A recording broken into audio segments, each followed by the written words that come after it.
with the mason jars, the big thing is you use 2 screws through the lid. If you use 1 screw, the whole thing will spin. They serve double purpose because they store the things that are handy, but I think they look nice. Hi everyone, I'm Autumn, roving reporter with CheapRVLiving. I am here with Amanda. Hi Amanda. Hello. And she is going to tell us all about her, what kind of van is this?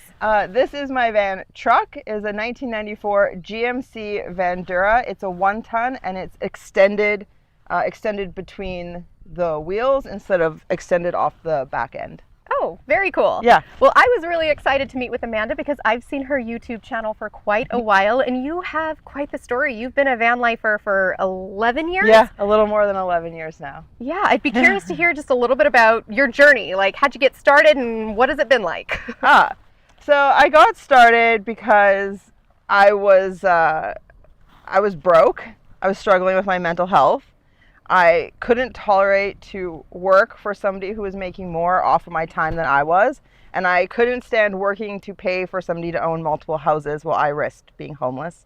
So I gave notice with the plan to live in a tent. I was gifted my first van. It was a really old Dodge high-top camper van. 4 months later, the engine seized. So I lived in a tent for summer. Thankfully, it was summer.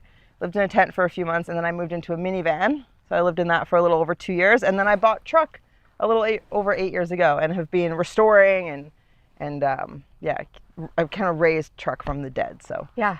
So it's been a long journey, and I feel like it's gotten easier. It's a powerful journey. Yeah. It sounds like you are determined to live your life for you. Mm-hmm. Yeah. That was really powerful what you just shared. Yeah, I wanted to take ownership of my time and have my time benefit me most of all. I'm curious to hear a little bit about, like, how do you make it work from the road in terms of like finances, and how do you have a livelihood to work on the road? Yeah, so initially it was pretty hard.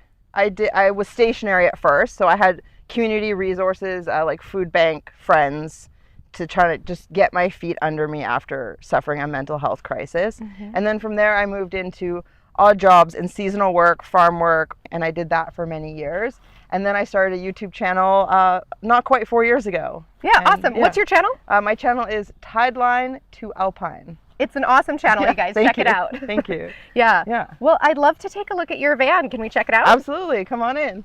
A big part of what has allowed my life on the road to be more affordable as well as more fulfilling is that I've used a lot of my free time to develop a wide skill base, including mechanics, canning, crafting, building, repairing. And so that's allowed me to become less dependent on other people and therefore save money. When, my alternator breaks, I can just change that, and then I can also help support other people. And so, I've chosen a lifestyle with a lot of free time, but I've used that free time to develop skills that has really enhanced the experience. So over here we have my best friend, Frank. He has been on the road with me the entire time. So he's pretty old now. We've been on the road for over 11 years. He's 12 and a half. And so he's lost a lot of his mobility, but we have this awesome chariot. So the chariot does collapse. And if you come in here, there is a tiny bit of hallway. And so it actually lives right here. Oh, wow. In my space. Huge. Wow, this is beautiful. This is a lot bigger. Like, it's almost like an optical illusion. Yeah.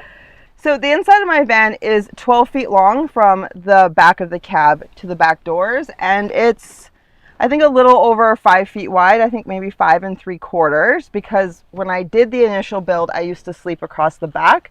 So what you're seeing is a renovated version of my initial build, and the spaciousness was an intentional design feature. I didn't want to be closed in, so that's why I have no upper cabinets here. I wanted it to be really open, and I used to have a lot less stuff in here. Now I've taken a maximalist approach to van life, and I have all the things that bring me joy that I can possibly fit in here. So below me, I am sitting on my bed, which I also built myself. The big thing about moving the bed up here, aside from having the views out the door and the convenience for getting my old dog in and out from bed, was to create storage, kind of like a gear garage here. And under the mattress is a flip-up door, And all of this area is additional food storage, dried food and canned food storage. So I do actually have about 5 months of dried and canned food in here. So if something really severe happened, or I got stuck somewhere for a really long time, or my source of income completely dried up, I would have many months of food to be able to figure things out. With the mason jars, the big thing is you use 2 screws through the lid. If you use 1 screw, the whole thing will spin. And so you just want to make sure you have your jars aligned when you fix it down. And then by putting all these jars here, I have some like handy snacks or dried goods. These are all things I've foraged, and then these are dried goods. Oh, nice. And so they serve double purpose because they store the things that are handy, but I think they look nice, so it kind of turns, you know, my foraging and snacks into a bit of decor. Yes. But then also this little gap on the top of the shelf, now the jars have created an additional storage space back here. Oh my gosh. So they keep anything up here from falling down. So I have my extra toilet paper, I have an extra Frank toy, and then behind here is where I have my coffee. Part of my renovation was installing this desk, and this is a live edge piece of teak. And so teak does really well with moist environments. And then I use the offcut for my crystal shelf and for the flip up table here. So that it does flip up and have like a bit of a L shape. So all of my crystals and trinkets and like the stationery cup and my plants, they're all stuck with what's called sticky tack putty.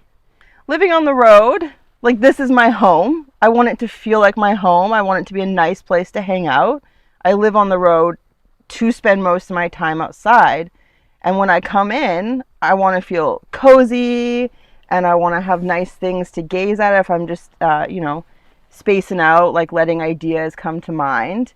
So below me is my original bed structure. And when I did the renovation, I kept it in place because there was storage under. So right below me is a hatch where I can access kind of my camping and outdoor gear and some just like overstock of bathroom items and sticker store items.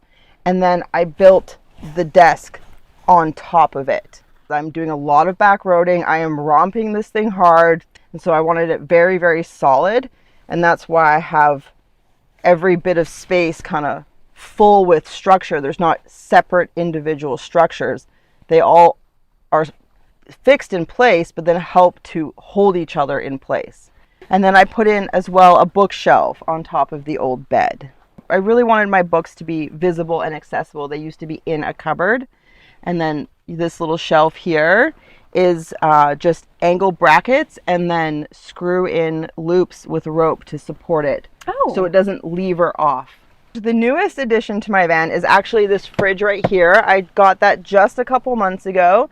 So for almost 11 years, I did live without a refrigerator. Wow. And the reason I got the refrigerator is because Frank needs a monthly medication that has to be refrigerated. So I got this little refrigerator. It's 12 volt. The wire goes under my mattress up to the front. And then immediately it became a surface for Frank's toys and Frank's treats, which cordoned off this cubby that has just been filled with food. It Perfect. is loaded with food because I was warned before coming down to Quartzsite that there's not a lot of great grocery options. And if there's things I want to eat, to bring them with me. So that's what I've done. This is just all food. I have to move some stuff about if I want to flip this up. I see what that is. Okay. Okay. So and then this opens the door to more storage. In the rare moments when this isn't full of food, I can put my feet there and I can sit at a table with another person. I have one lithium battery. It is a 240 amp hour battery, so it's 200 usable amp hours. I don't have an inverter. I just have a 12 volt system. To charge my house power, I use primarily a DC to DC system. It's extremely efficient. My alternator is a strong alternator, and it does really well to fulfill my power needs, especially being Canadian. If I stay in Canada for the winter, which I often do, solar is just not very efficient. And so I do also have a very flat solar panel, a 200-watt solar panel that's actually under the mattress. And okay, so gotcha. when So I'm it's a portable. yeah, so when I'm in camp, if I want, I can put out a solar panel. And so for my first 8 winters in a van, I did not have heat. I had blankets. Wow. and a tough mental constitution. And then I was gifted one of these knockoff diesel heaters, and it has been so nice. Building the box that goes across here to house the heater, when I built that, I had in mind a future power system, and then did the renovation that kind of filled it out. And so I also didn't have any sort of a power system in here for my first 9 years. It's really nice to not have to sit in a library to charge my camera batteries. It is so convenient to have my own power system. And then it has allowed me to do things like get the refrigerator. And then to be able to add things like this fan here that I installed a couple years ago. This unit is kind of built onto the wall. It's framed with cedar and then 1/4-inch ply. To install drawers, you do lose some of your storage potential in the gap between the housing and the drawers. So this is what my grandfather and I came up with. It's just, we use a table saw to cut this groove, and then they just slide. And so here on my small door, I have my kitchen. This is just another scrap piece of wood from the build, and on the same flip-up hinges as my other flip-up table.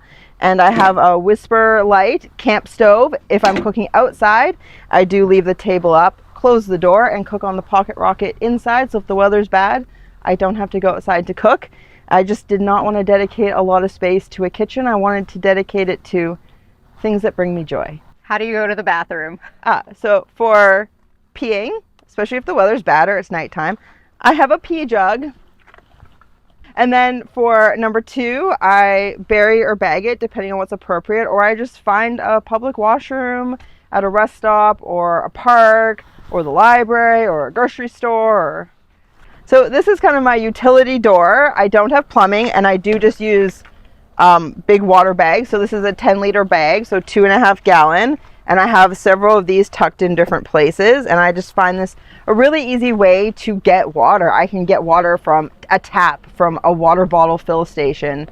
So it's been really versatile, and then the water is not taking up a fixed space. So thank you guys for watching. If you got anything out of this video, be sure to comment, like, subscribe, and check out Amanda's channel. Thank you. Bye-bye.